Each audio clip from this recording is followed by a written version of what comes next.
Hebreus 12, 2. Olhando firmemente, ou olhando para Jesus, o autor e consumador da fé, o qual, em troca da alegria que lhe estava exposta, suportou a cruz, não fazendo caso da afronta ou da ignomia, e está sentado à destra do trono de Deus. Mas mais uma vez, olhando para Jesus, autor e consumador da fé. Feche os olhos, vamos orar mais uma vez. Querido Jesus, diante do Senhor, do seu santíssimo trono nos colocamos.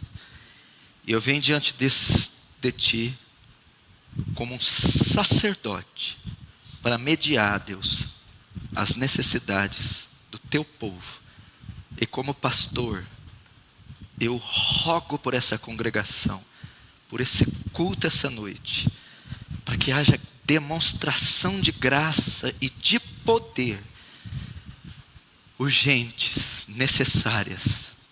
Como há, Deus, um desejo de demonstração de poder, de prodígios. Como temos visto o reino das trevas avançar e tripudiar sobre o Teu povo. Chegou a hora do Teu povo se erguer com alarido e voz de arcanjo, Senhor, proclamando o poderoso evangelho na virtude do Espírito Santo. Começa isso, derramando graça sobre nós. Faz Teu reino avançar. Receba a glória para si, Senhor. E nos conforma à imagem do Seu Filho. Em o nome de Jesus. Amém. Presta atenção aqui no que nós vamos falar. Gostaria que você abrisse seu coração, que você ficasse atento para o ensinamento que eu vou dar a você. Presta muita atenção no que vamos ouvir. Nós vivemos em um mundo carente, ok? O ser humano é um ser carente. Nosso século, e quanto mais ele se avança, mais tecnologia ele possui, mais sofisticação, mais modernidades nós encontramos em todas as áreas. Há um progresso tremendo nas ciências, há um avanço científico tremendo, há um avanço na medicina, na tecnologia, proporcionando prazer e conforto ao nosso século como nenhum outro. Nós temos acesso às iguarias do rei, temos acesso aos produtos mais sofisticados que nenhuma outra era pôde produzir, para trazer ao homem contentamento, prazer, satisfação e gozo, no intuito de trazer paz, alegria a esse homem. Todavia, apesar de nós contemplarmos o avanço tecnológico, o avanço científico, o avanço médico, e temos acesso a coisas que os nossos antepassados jamais sonhavam ter, nós somos uma geração carente, vazia, sem identidade. A nossa geração é assim. O homem atual é um homem carente, vazio. Ele não se encontra. Então parece que quanto mais parafernália tecnológica sofisticada ele consome, mais vazio, mais perdido, mais sem identidade ele fica. E mais carente ele se torna. Por isso o homem moderno é insaciável. Por isso a indústria trabalha pesadamente para criar novas alternativas de prazer, para criar novidades diariamente, na tentativa de satisfazer esse vazio e essa carência, fazendo com que o homem se torne insaciável na busca do prazer. E a grande verdade é que ele é uma pessoa carente de amor. É um ser que carece ser amado, necessita ser amado. Pessoas estão carentes de serem amadas, carentes de afeto, A Bíblia diz, Jesus mesmo profetizou, que por se multiplicar a iniquidade, nos últimos dias, o amor de muitos se esfriará. Nós estamos vivendo o século da inafetividade. As pessoas são frias. Não há amor de uns para com os outros. Não há afeto. A palavra afeto significa o quê? Calor, beijo, abraço, carinho, cheiro, né? Entranha. Não há isso hoje, do pai para o filho, do filho para o pai, do marido para a esposa, dos homens, dos nossos semelhantes. Então essa geração é carente de afeto, é carente também de atenção. As pessoas querem atenção.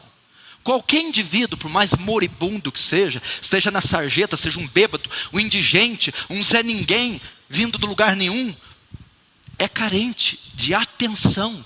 Ele quer ser ouvido, ele tem uma história, ele quer se pronunciar, ele quer que as pessoas o ouçam, ele quer contar o seu caso, ele quer se mostrar a sua existência.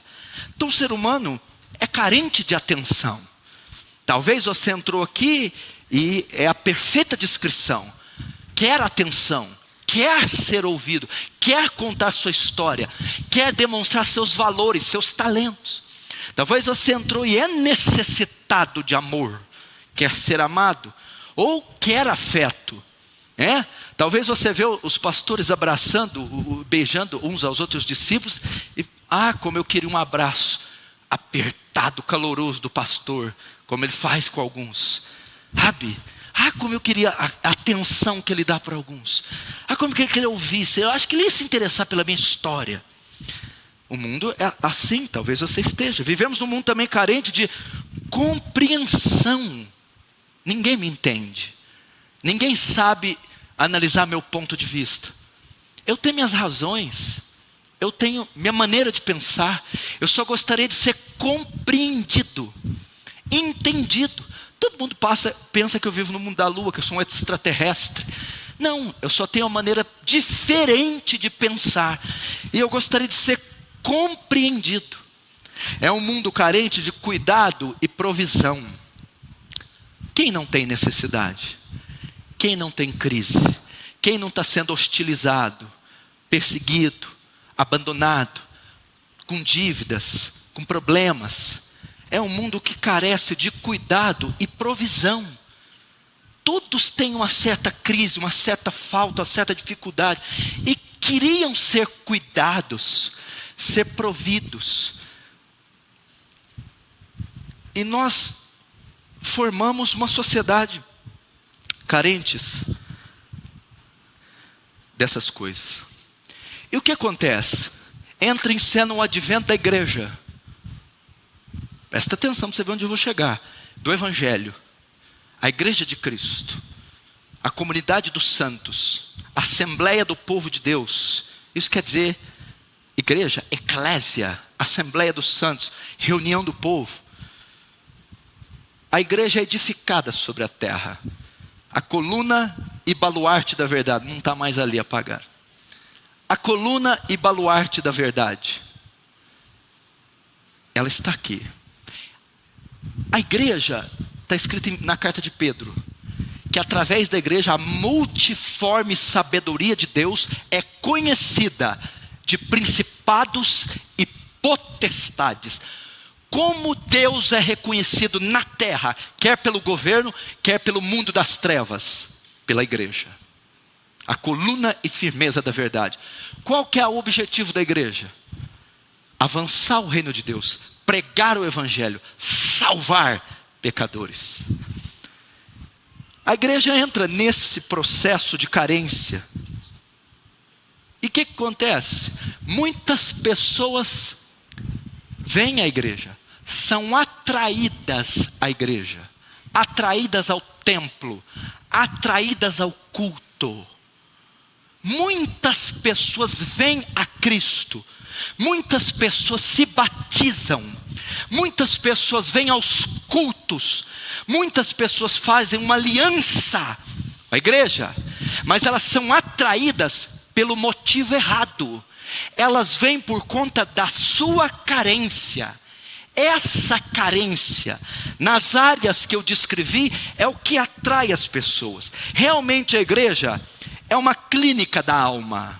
Realmente a igreja é um ambiente acolhedor. Ela acolhe pessoas. A igreja manifesta amor, ela ama pessoas. A igreja, ela alimenta pessoas. Ela tem provisão, ela tem uma parte social que alimenta o faminto, veste o nu, visita o enfermo. É um ambiente acolhedor, é um ambiente que traz provisão, ama e acolhe os indivíduos. E o que acontece? Invariavelmente os homens tendem a nutrir uma dependência de outros homens.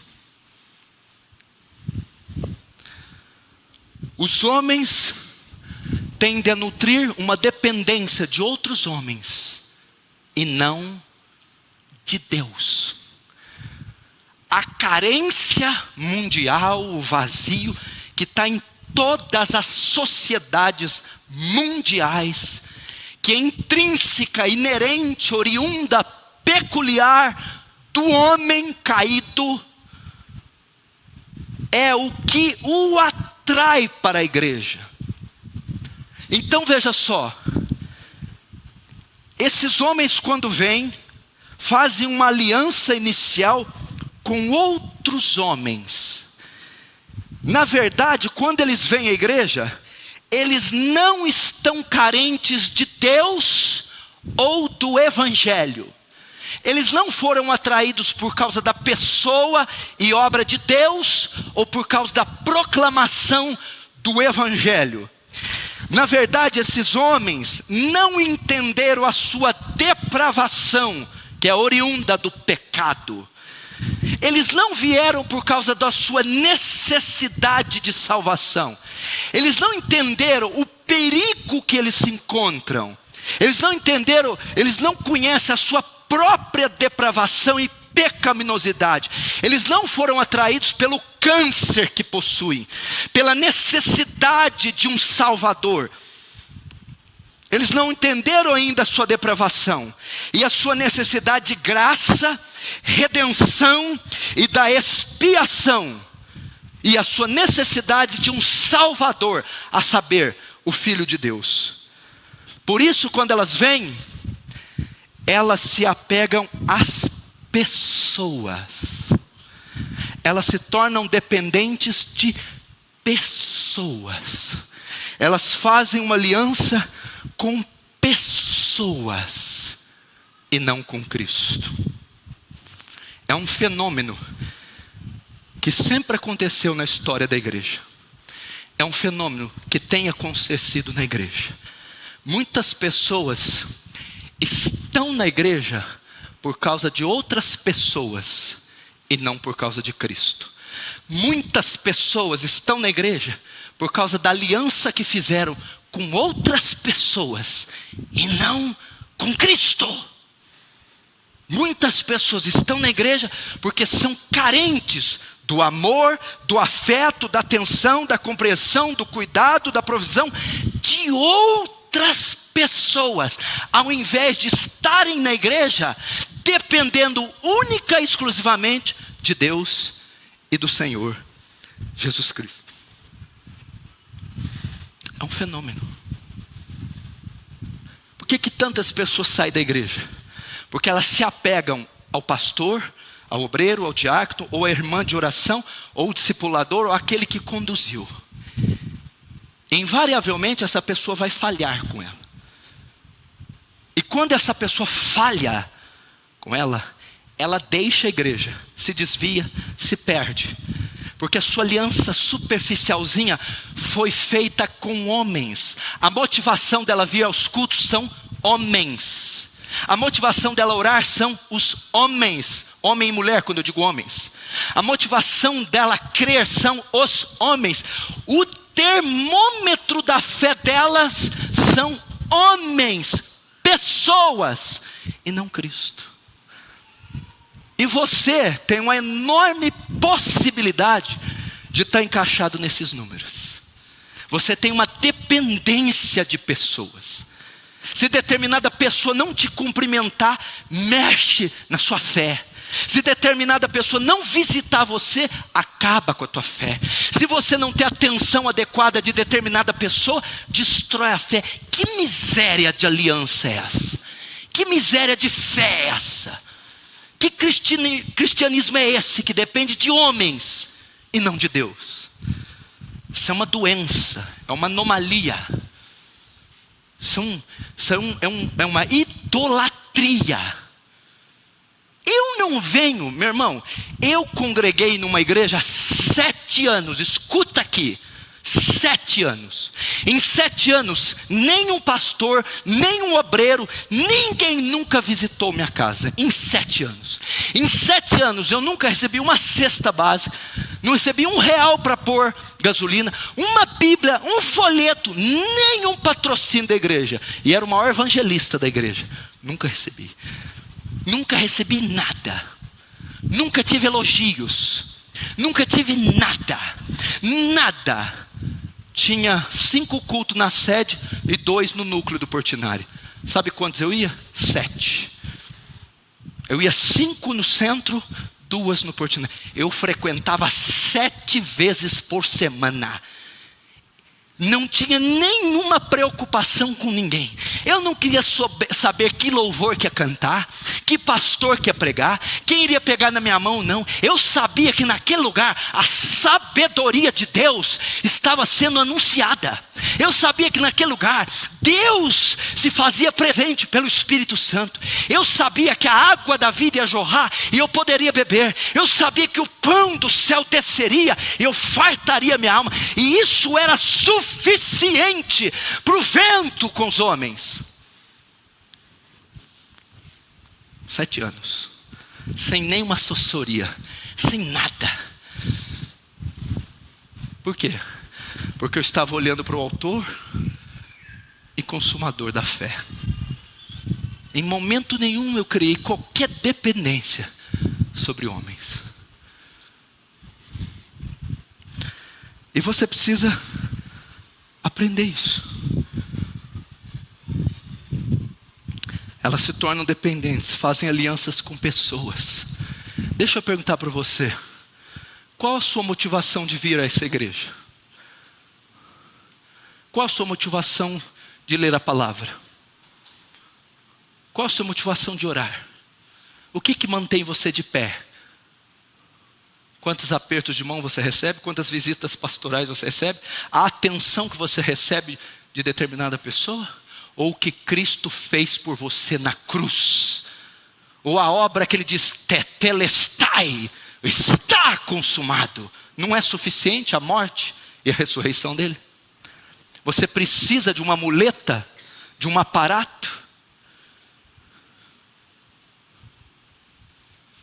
Paulo vai dizer a seus coríntios, Alexandre: não sejais mais como meninos, inconstantes, levados ao redor de todo vento de doutrina. Isso é coisa de menino, inconstante. Fizeram um comentário ali: não vão mais na igreja. Não pegaram na minha mão, não vão mais na igreja. Chamei para jantar, não veio, não vão mais na igreja. Então não vai mais na igreja. Porque se você quer a glória dos homens, o lugar está errado. Você quer a glória dos homens, vai na Câmara dos Deputados. Aqui não, meu filho. Você veio honrar um Deus invisível que se faz presente na pessoa do Espírito Santo. Aqui que ele escreveu aos Hebreus, olhando para ele. Ele quem? Jesus, autor e consumador da fé. Qual é a sua motivação? Essa dependência humana é fatal dentro da igreja. Olha o que diz 1 João, presta atenção. Capítulo 1, verso 3. João que está dizendo: o que vimos e ouvimos, isso vos anunciamos, para que também tenhais comunhão conosco. O que quer dizer ter comunhão conosco? Para que partilhem da mesma glória que possuímos. Porque a nossa comunhão é com o Pai e com o seu Filho, Jesus Cristo. João está escrevendo aos cristãos. ele está dando uma recomendação, dizendo assim, prestem atenção. Ele está querendo livrá-los do gnosticismo. Quando ele diz a nossa comunhão com Deus, ele está ensinando duas coisas: a encarnação de Jesus e a pessoalidade de Deus. É um atributo, a pessoalidade de Deus. O que é isso? Quando Deus escreve lá em Gênesis 2, façamos o homem a nossa imagem e semelhança, o termo usado ali é Elohim. Elohim, um Deus pessoal, faz seres pessoais. O que significa ser pessoa? Pessoa significa ter vontade, pensamento e sentimento. Deus tem vontade, pensamento e sentimento. Tá, o que significa ser pessoa? Significa que Deus é relacionável. Se ele é relacionável, a comunhão do crente é com Deus pessoal, que se relaciona.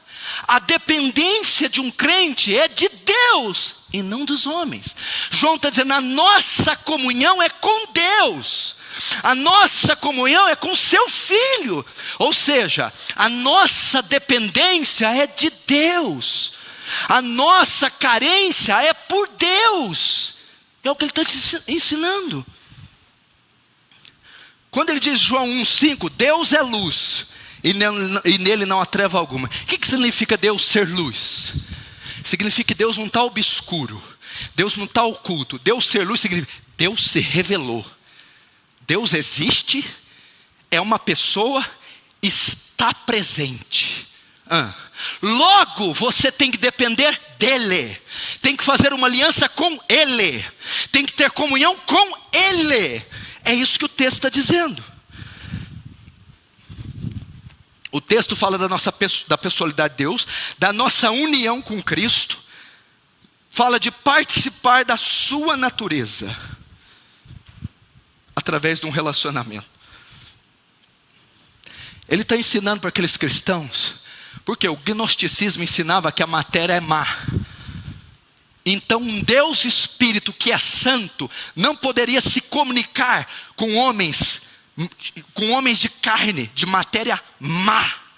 Então isso não podia existir. O gnosticismo ensinava que a carne é ruim, o que é bom, o corpo é ruim, o que é bom é só o Espírito. Logo, um Deus Espírito jamais se comunicaria com matérias, homens. João está dizendo, não.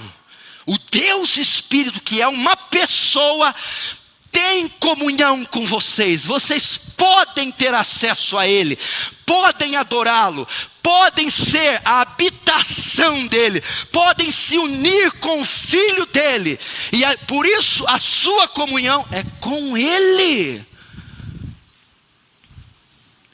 Meu irmão, deixa eu dizer, com quem é a sua comunhão? Com quem é a sua aliança? Com quem é? Quem você nutre o seu maior relacionamento? De quem você é dependente? Da mãe, da tia, da namorada, do noivo? João está dizendo, a nossa dependência é de Deus e do seu Filho. A nossa comunhão é com Deus e com seu Filho, e não com os homens. Hebreus 12, 1, 3 diz assim, olha, escuta. Portanto, nós também, pois que estamos rodeados de uma tão grande nuvem de testemunhas. O que é que o autor está dizendo? Nós quem? Os cristãos daquela época. Estamos rodeados de tão grande nuvem de testemunhas. Quem era essa nuvem de testemunhas? Aqui é Hebreus 12. A nuvem de testemunhas é o capítulo anterior, o 11. Pela fé Abraão, pela fé Enoque, pela fé Sansão, pela fé Davi, pela fé Pedro, e vai. As testemunhas era os Hebreus 11, a galeria de Hebreus 11, os exemplos de fé. O autor está escrevendo dizendo, olhem para eles, mas não para eles, para os exemplos de fé. É para olhar para a fé que eles tinham em Deus, visto pois que estamos rodeados de tantas pessoas que creram em Cristo. Deixemos todo o embaraço. O que é o embaraço? As picuinhas, os caprichos, a dependência do homem. O autor dos Hebreus diz: visto que Moisés, Abraão, Isaac, Jacó dependeram tanto de Deus, fizeram uma aliança tão poderosa com Cristo e foram homens tão poderosos, deixem então, já que vocês estão vendo esses exemplos, deixem a carência, deixem as picuinhas, deixem as porfias, deixem as invejas, deixem de ficar feridos, emburrados por causa de coisas pequenas, como um aperto de mão de um cara que peca mais do que vocês. Deixe os embaraços. Não vou vir mais no culto. Ah, por que você não vai vir? Porque eu fui mostrar um projeto para o pastor Danilo, ele não deu bola. Ah, então a sua aliança consiste no projeto. Eu não vou porque eu marquei uma visita, fiz um frango a passarinho lá em casa, o pastor não foi. Comeu frango a passarinho. Ele está dizendo: deixa o frango a passarinho, deixa o chamate leão, deixa esses apertos de mãos imbecis, deixa esse charmezinho tolo, estúpido, que não provém da cruz nem do Espírito Santo, deixa as picuinhas. Vocês estão olhando para os heróis da fé: Isaías que foi cerrado ao meio, Daniel que fechou a boca dos leões, Davi que venceu exércitos. Deixe todo embaraço. E o pecado que tão de perto nos rodeia. O pecado é o quê? A causa das picuinhas. Essas coisinhas levam ao pecado. Ele está dizendo: deixa isso. E corramos com paciência a carreira que nos está proposta. Qual carreira que é, meu filho?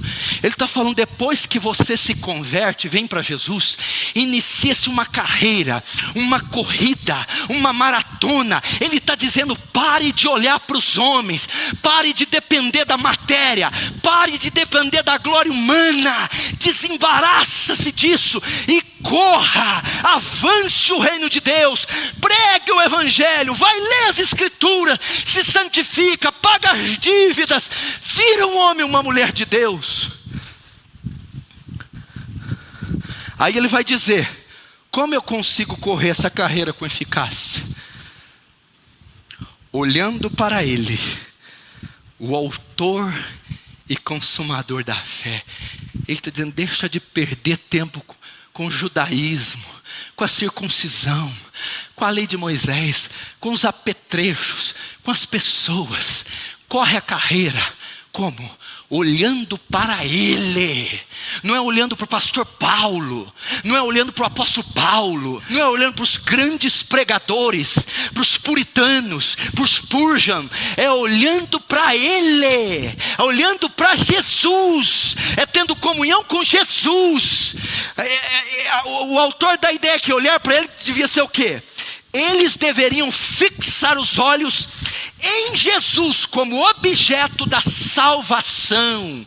É Ele que vai estender a mão salvadora, é Ele que pode remir, é Ele que pode perdoar, é Ele que pode resgatar. Olhe para Jesus como objeto de salvação, fixe os olhos nele, fixe sua fé nele, em Jesus, não é nos homens. Olhando para Ele, Jesus, autor e consumador da fé. Autor, o que quer dizer autor? Aquele que dá origem à fé. Quem dá origem à fé não é o pastor Paulo, não é o pastor Danilo. Quem dá origem à fé não é o Paul Washer, John MacArthur. Quem dá origem à fé não é Jonathan Edwards. É Ele que é o autor da fé, Ele que dá origem à fé, Ele que insufla fé em você, Ele que incute fé. É para olhar para Ele. Tire seus olhos desses pecadores, tire seus olhos desses homens cheios de limites, olhe para o vencedor invicto, olhe para o capitão da salvação, e olhe para o único que pode gerar, iniciar, produzir fé em você. Olhe para ele. Autor, aquele que dá origem, e consumador da fé. Sabe o que quer dizer consumador? O que o autor te mente? Primeiro é aquele que dá origem, depois é o aperfeiçoador. A nossa fé, Denilson, diz a Bíblia, ela começa como um grão de mostarda, pequenininha, pois ela vai se desenvolvendo até se tornar uma grande árvore. É por isso que a tua fé não se desenvolve, não cresce, porque os teus olhos estão voltados para os homens.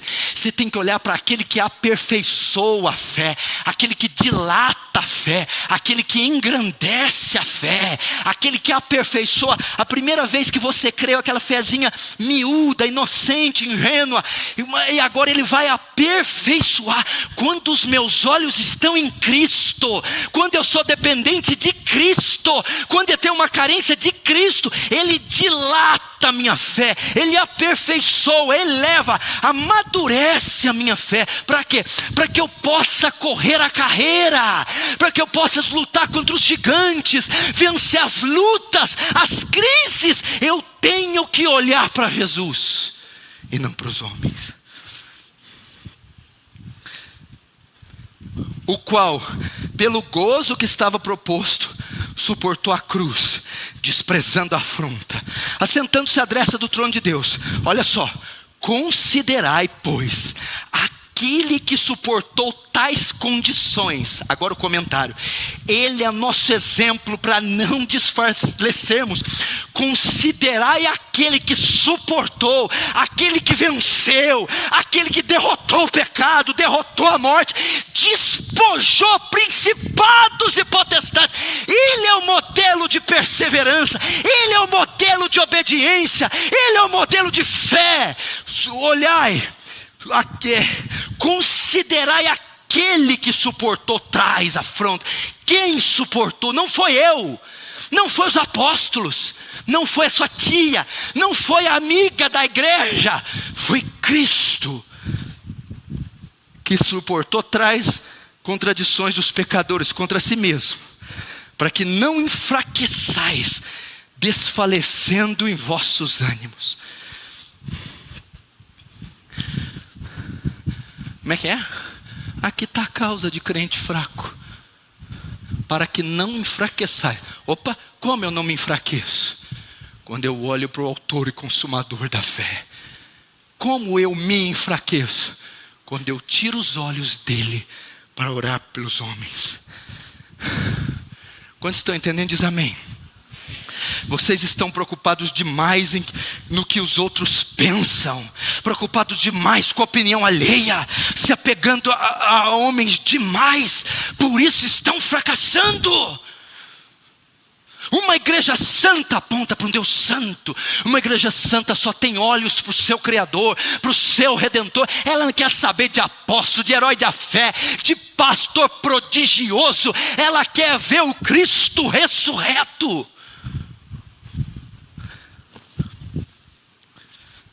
Preocupação demais com homens. Eu vejo nessa igreja, eu já ouvi cada absurdo. E a irmã está firme para puxar. Eu vou grudado na sua perna, Jesus. Se você for grudado na minha perna, é perigoso você ir para o inferno.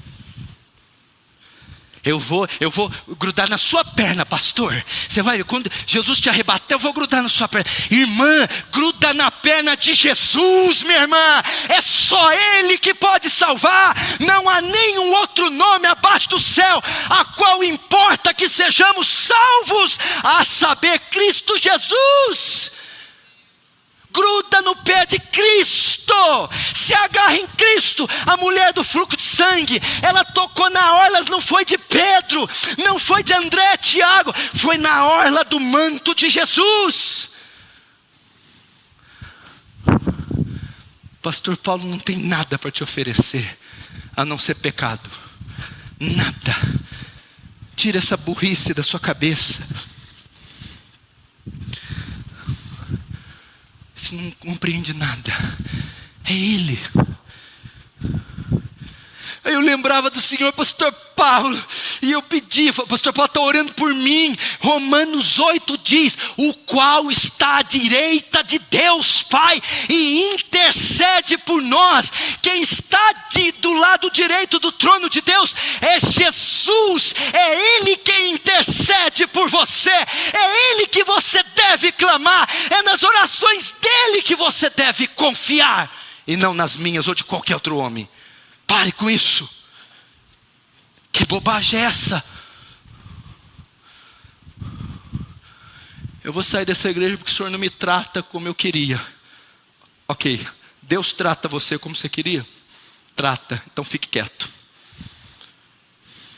Eu vou sair dessa igreja porque o Senhor não me ouve como eu queria. Cristo ouve você como você queria? Ouve, então fique quieto. Conversa é essa? Você vai esperar a perfeição de pecadores? Queria tanto uma visita sua. Enquanto eu não for, Jesus vai indo. Não é melhor? Enquanto eu não chegar, Jesus já está lá. Hã? Você prefere a minha? Tudo bem, eu vou orar e pedir: Jesus, dê licença, está chegando eu.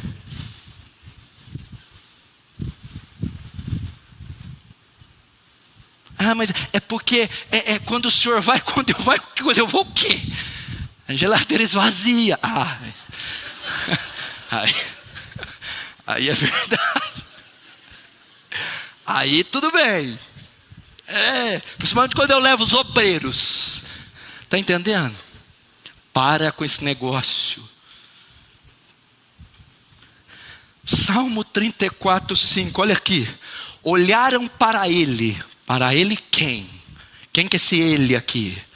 Olharam para ele e foram iluminados, e os seus rostos não ficaram confundidos. Presta atenção, Salmo 34, 5. Olharam para ele e foram iluminados, e os seus rostos não ficaram escondidos. Será que não é por isso que você vive em trevas? A Bíblia diz que eles estavam na escuridão, olharam para ele e foram iluminados, clareados, esclarecidos. Será que não é por isso que você está em trevas? Anda em escuridão porque você está com os olhos nos homens, está dependendo de homens, está esperando nos homens, e nenhuma luz raia, nenhuma luz brilha por você. Só é iluminado quem olha para Cristo. Iluminados aqui significa o quê? Olharam para eles e receberam direção, instrução. Quando se olha para Jesus, se tem discernimento. Deus instrui aquilo que eu tenho que fazer, dirige, me dá discernimento. Olharam para eles e foram iluminados, esclarecidos, foram instruídos. Aquele que tem aliança com Deus, aquele que tem um pacto com Deus, aquele que tem a sua carência e dependência de Deus e não dos homens, esse sabe para onde ir, esse é iluminado por Deus, esse tem direção. Olharam para ele e foram iluminados, e os seus rostos não ficaram confundidos. Confundido aqui é envergonhar, ser humilhado. Quanta gente dentro da igreja sendo humilhada, confundida, passando vergonha. Será que não é por causa disso? Você depende dos homens, carece de homens, tem um vício, uma idolatria com homens, e vive envergonhada, humilhada, lambuzada na lama do pecado. Tire os olhos das pessoas, das coisas. Olhe para Ele que você será iluminada. Olhe para Ele que você não será confundido. Olhe para Ele que você vai ter direções específicas. Olhe para Ele.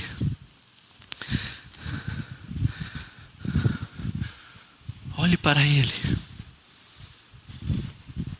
Isaías 45, 22.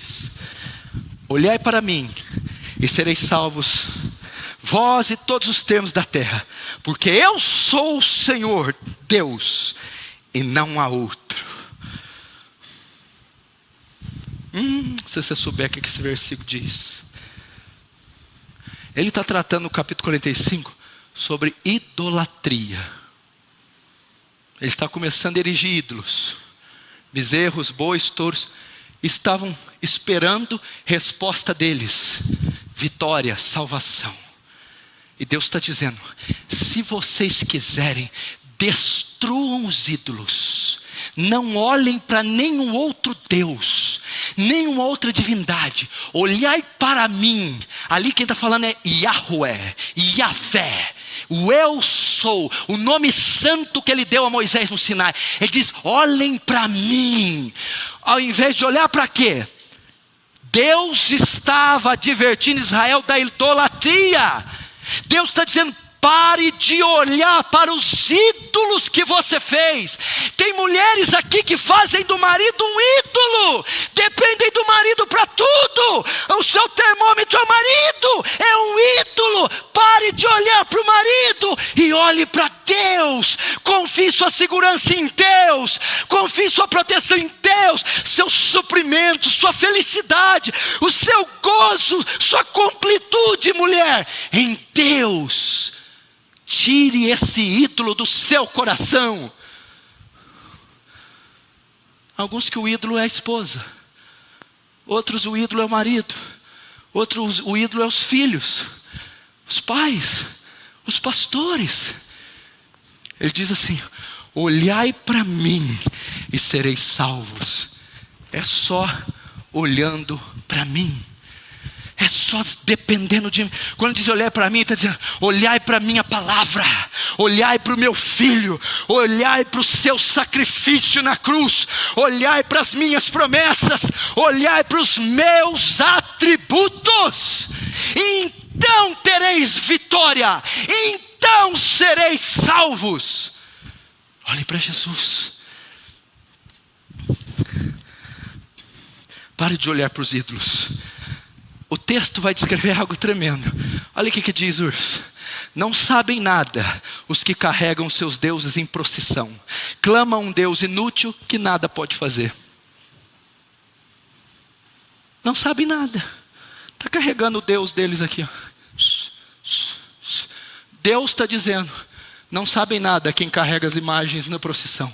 Clamam um Deus inútil que nada pode fazer.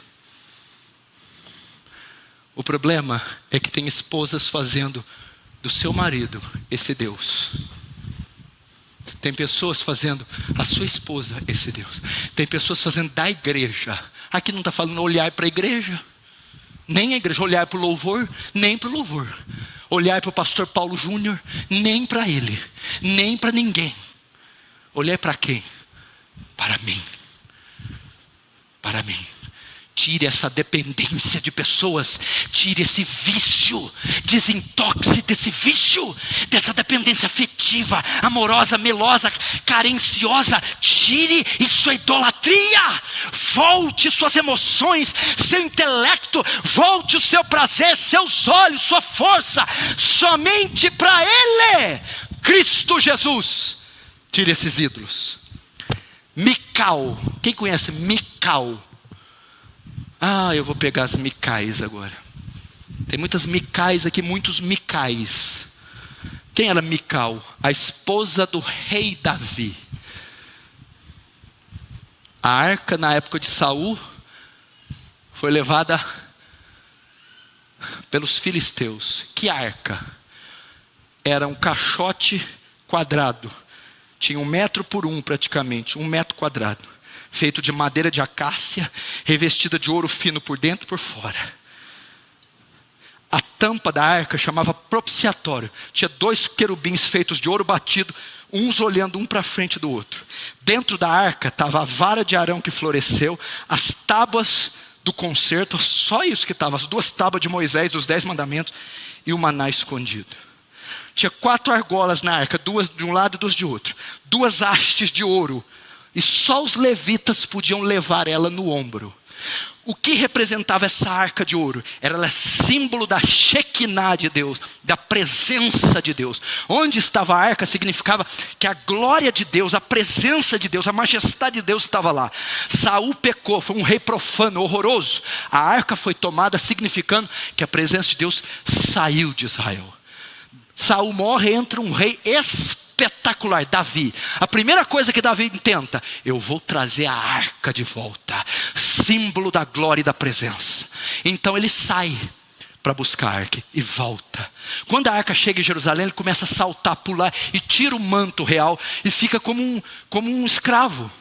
Mical está em cima da janela do palácio olhando Davi e ela despreza Davi. Vamos ver, fica vendo. 2 Samuel 6, 12, 21. Foi, pois, Davi e trouxe a arca de Deus para Jerusalém. E Davi saltava com todas as suas forças diante do Senhor. Estava Davi cingido de um éfode de linho. Era uma roupa grosseira. Ó, escuta. Sucedeu que entrando a arca da aliança na cidade de Davi, Mical, esposa de Davi, filha de Saul, estava olhando pela janela. E vendo ao rei Davi, que ia saltando e bailando diante da arca, desprezou no seu coração Davi.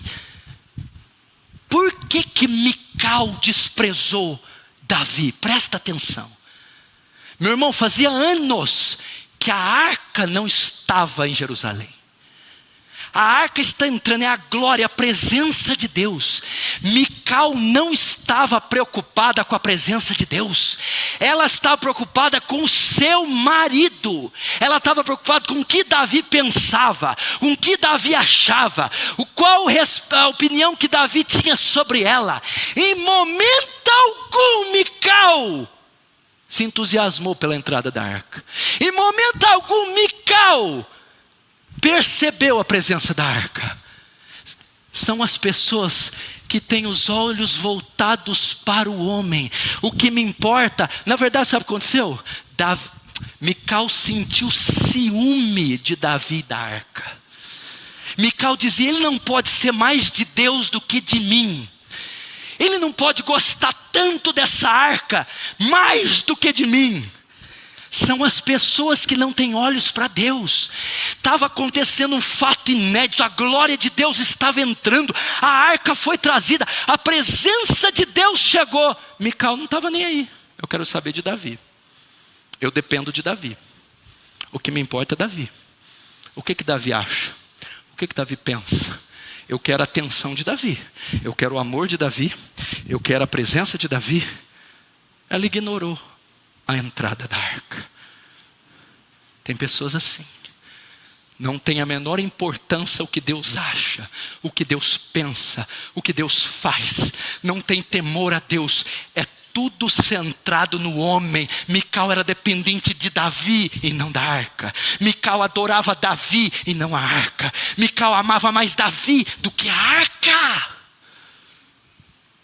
É assim para as pessoas. Não importa o culto, não importa a palavra, não importa o temor, importa se os homens vão me honrar, se os homens vão me preencher, se os homens vão me suprir. É Mical. Ela queria a atenção de Davi, ela ignorou a arca. A arca não importava para ela, e sim Davi. Ela ficou com ciúme. São os maridos que se tornam ídolos. Tem alguma Mical aí? Diz amém.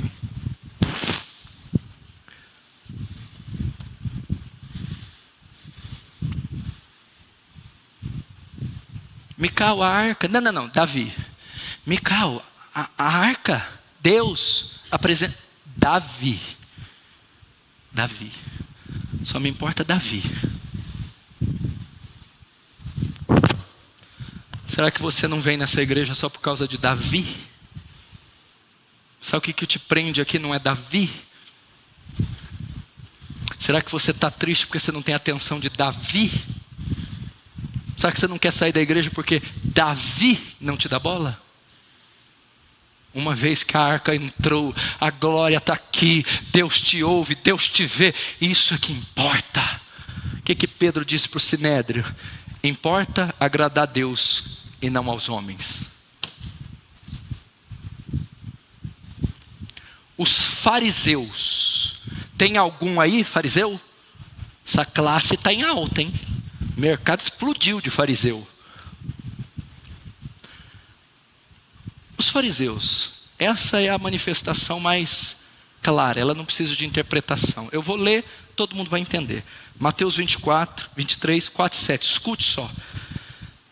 Pois os fariseus, vocês atam fardos pesados e difíceis de suportar, e os colocam nos ombros dos homens.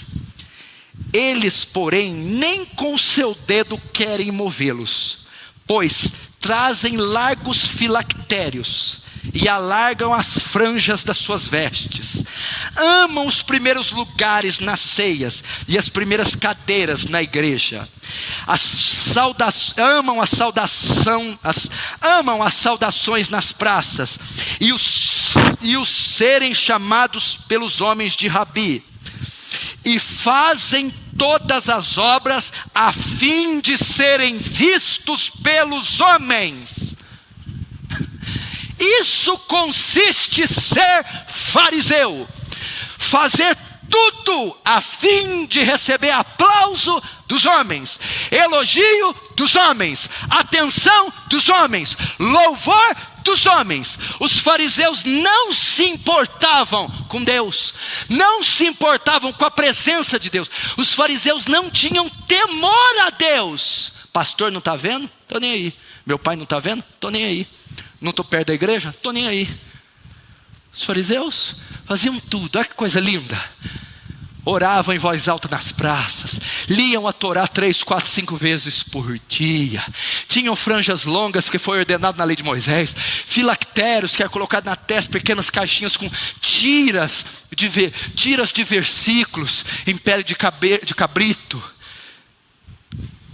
Sentam nas primeiras cadeiras da sinagoga, são homens religiosos, homens de oração, homens poderosos, santos, profetas, majestades. Jesus diz: vocês só fazem isso para ser visto pelos homens.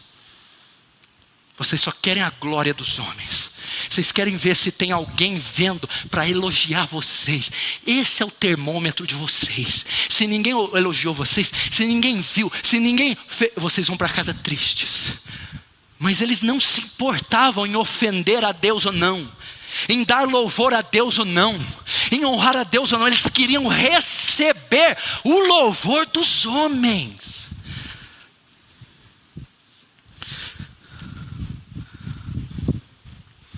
O que importa é a opinião e a aceitação dos homens. Sua falsa piedade e devoção não visava a glória de Deus. Não era como fim o temor a Deus. Na verdade, eles queriam receber o louvor dos homens. Último agora. Agora você vai ver Davi e a nação de Israel. Presta atenção. O legado de Davi. Davi e a nação de Israel. Olha, 1 Reis 2, verso 10 e 2 diz assim, vai falar da morte de Davi. Presta atenção. E Davi dormiu com seus pais. Dormiu é um eufemismo para falar morreu. Eufemismo é uma palavra que substitui quando é muito forte. Quando eu ligar para tua casa à noite, teu pai acabou de morrer. É muito forte, eu vou usar um eufemismo. Olha, teu pai não está mais conosco. Ok? Isso é um eufemismo. Davi dormiu, Davi morreu com seus pais e foi sepultado na cidade de Davi. E foram os dias que Davi reinou sobre Israel 40 anos. 7 anos reinou em Hebrom, e em Jerusalém reinou 33 anos. E Salomão se sentou no trono de Davi. Para aqui, escuta. Quem era Davi? Vou só dizer para você, Davi foi um dos maiores seres humanos que existiu. Estou falando de seres humanos. Ok?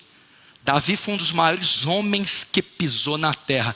O único homem da Bíblia que tem o título Homem segundo o coração de Deus. Um dos maiores escritores do Antigo Testamento. O homem que escreveu o salmo mais popular da história, o Salmo 23. Um homem que foi um dos maiores guerreiros da Bíblia. Um homem que foi o maior rei da Bíblia. Um homem que foi um dos maiores escritores da Bíblia. Um estadista, um monarca, um chefe de estado.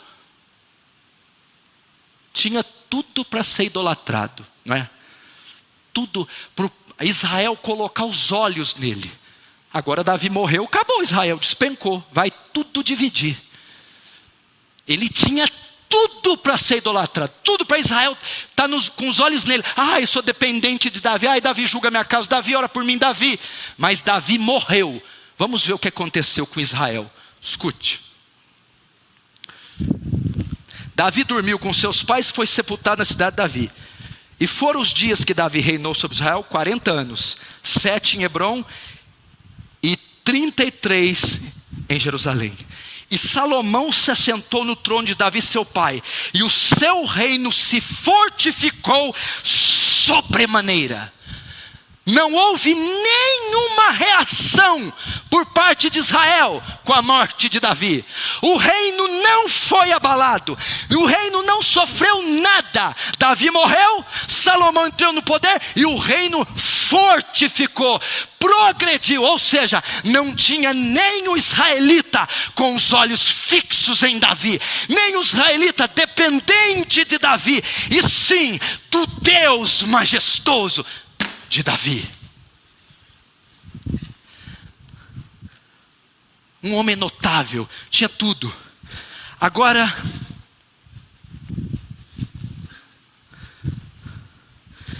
vamos ver por que Israel não tinha colocado os olhos em Davi. Por causa do exemplo do seu monarca. Por isso que Israel não cousou com os olhos de Davi, porque eles viram 40 anos um homem que tinha só olhos para Deus. Quando Davi morreu, Israel seguiu o seu exemplo e fixou seus olhos só em Deus. Veja o que Davi disse aqui, Salmo 18, verso 1 e 3. O Senhor é meu rochedo, o meu lugar forte, o meu libertador, o meu Deus, a minha fortaleza, em quem eu confio, o meu escudo, a força da minha salvação, o meu alto refúgio. Invocarei o nome do Senhor, que é digno de louvor. Ele está dizendo aqui que é o Senhor que é o rochedo, o Senhor que é o libertador, o Senhor que é o lugar forte, o Senhor é a fortaleza, o Senhor é o escudo.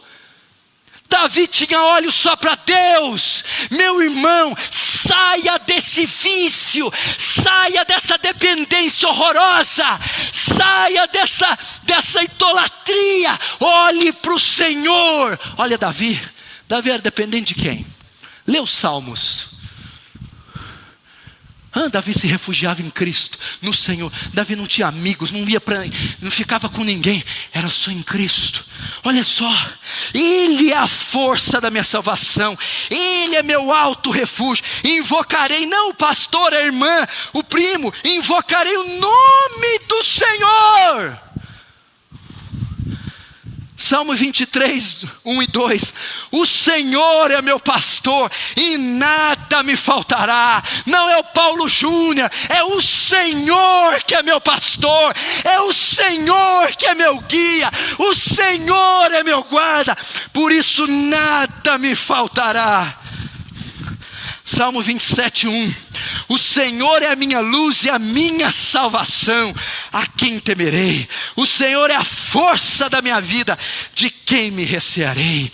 Note, a dependência toda de Davi centrada em Deus, convergida em Deus, afixada em Deus. O Senhor e não é outra a minha luz, o Senhor é a minha salvação, é a força da minha vida, a quem temerei? Salmo 25, 1 e 2. A ti, Senhor, somente a ti levanto a minha alma. Que é isso? Somente a ti elevo a minha alma. Só a ti. A quem você está elevando a sua alma? A quem você está abrindo o seu coração? Davi diz, Senhor, somente a ti eleva a minha alma. Deus meu, em ti confio, não me deixes confundido. Em Deus. Salmo 57, 1 e 3. tem misericórdia de mim, ó Deus, tem misericórdia de mim, porque minha alma confia em Ti, à sombra das Tuas asas me refugio, até que passem as calamidades. Clamarei ao Deus Altíssimo, ao Deus que por mim tudo executa. Ele enviará desde os céus e me salvará do desprezo daquele que procura me devorar. Deus enviará a sua misericórdia. Clamarei ao Deus Altíssimo, ao Deus que por mim tudo executa.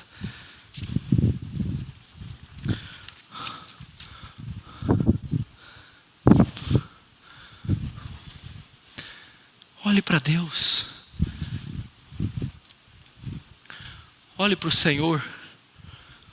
Olhe para Deus. Clamarei ao Senhor, o Deus que por mim tudo executa. Quantos estão entendendo? Diz amém.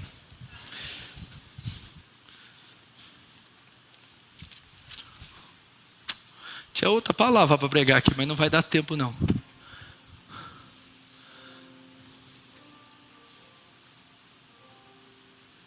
Olhe para Ele. Olharam para Ele e não foram confundidos. E os seus rostos olharam para Ele e foram iluminados. E os seus rostos não foram confundidos. Olhando para Ele, o autor e consumador da fé, Jesus. Olhai para mim, vós e todos os termos da terra, e sereis sábios. Mude pregando essa palavra, disse assim: olhai. Eu não disse pagai, eu não disse comprai, eu não disse movei. Eu só disse olhai. Olhai é só olhar para Ele. Olhe para Jesus. Olhe para Jesus. Porque a nossa comunhão é com Ele. Será que Ele vai te deixar na mão se você olhar para Ele? Será que Ele vai falhar, vai atrasar, faltou a força?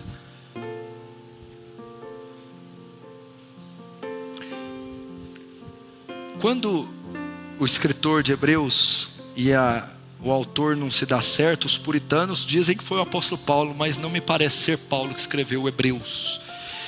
Quando o escritor vai falar do capítulo 12, visto que estamos rodeados de tão grande nuvem de testemunha, você olha ali a galeria dos heróis da fé em Hebreus 11, depois lê em casa Hebreus 11, você vai ver uma centena de homens e mulheres de Deus. Pela fé Raabe, pela fé Jefté, Baraque, pela fé Sansão, Abraão, Isaque, Moisés, pela fé Daniel, Isaías, Elias. Como que eles conseguiram virar o mundo de pernas para o ar? Quando eles decidiram tirar os olhos dos homens, quando eles decidiram deixar de depender dos homens, quando eles tiraram a carência dos homens e colocaram no autor e consumador da fé, eles mudaram o mundo para Jesus. Você quer mudar o mundo aí? Diz amém. Fecha os olhos, baixa a sua cabeça então.